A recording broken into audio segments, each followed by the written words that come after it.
13. maijā apritēja 90 gadi, kopš dzimusi latviešu komponisti un pianisti profesora Lūcija Garūta. Noritēja vairāk piemiņas pasākumu, un viens no tiem piemiņas brīdis pie mākslinieces kapa. Sveces un ziedi, tas ir viss, ar ko mēs varam viņai pateikt paldies.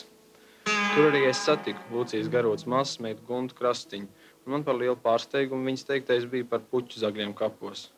Vecam cilvēkam kapos jau mājā daudz no apkārtējiem. Sāpīgi, ka kāds savu biznesu taisa uz ziediem, ko no visas sirds par pēdējo naudu atnesis kāds vientuļš pensionārs. Ja nedeg zemi, tad tā vēl vismaz grūst.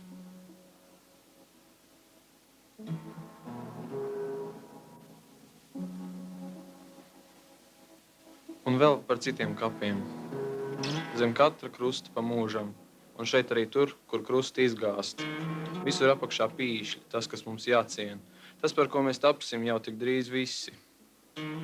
Tie ir lielie kapi, kurus Rīgas rāta atklāja 1773. gadā. Pēdējā bedījuma šeit notika vēl 1971. gadā. Bet tagad te ir kāds dīvains veidojums ar labskanīgu nosaukumu – Memoriālais parks. Parks uz senču kauliem ar buldozeru nolīdzinātos kapos. Protams, tas notika drausmīgajos padomju laikos, taču iespējams, ka arī mūsu kauliem vēsturi reiz pieliekos buldozeru. Šajos kapos guļ daudz no latviešu gaišākajiem cilvēkiem. Brīnumaini, bet dažas no tiem godināt mums tomēr atļāva. Bet neatļauto kapus sedz zālājs un asfalts.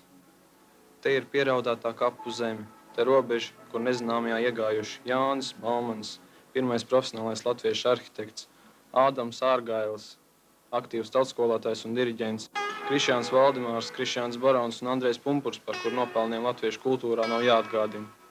Un vēl Fricis Brīvzemnieks, Krišjāns Dinsberģis, Augusts Dombrovskis, Vērmaņu ģimene, Kārlis Mīlenbaks un daudz aizmirstie, uz kuru kapiem mēs nu vedam pastaigā suņus. Un vēl 72 cilvēku kopējais kaps, par kuru šodien iekārtotā iela atbilstoši nosaukumu – Senču iela.